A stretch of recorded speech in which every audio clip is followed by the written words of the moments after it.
नमस्कार. मी मानसी जोशी. भावशब्दमधली पुढची कविता आपण ऐकतोय. त्रिवेणी मराठे यांची आणि शीर्षक आहे आई म्हणते.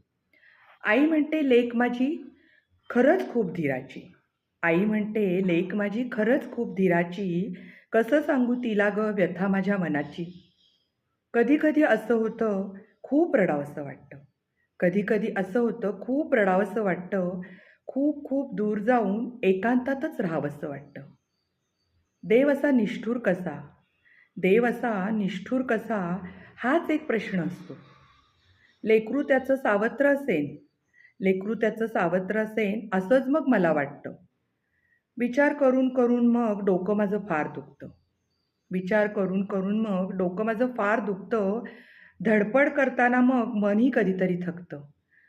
हार मानणार वाटतं नेमकं. हार मानणार वाटतं नेमकं तेव्हाच आठवण येते आईची.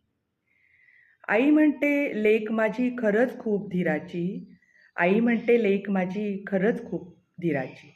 धन्यवाद.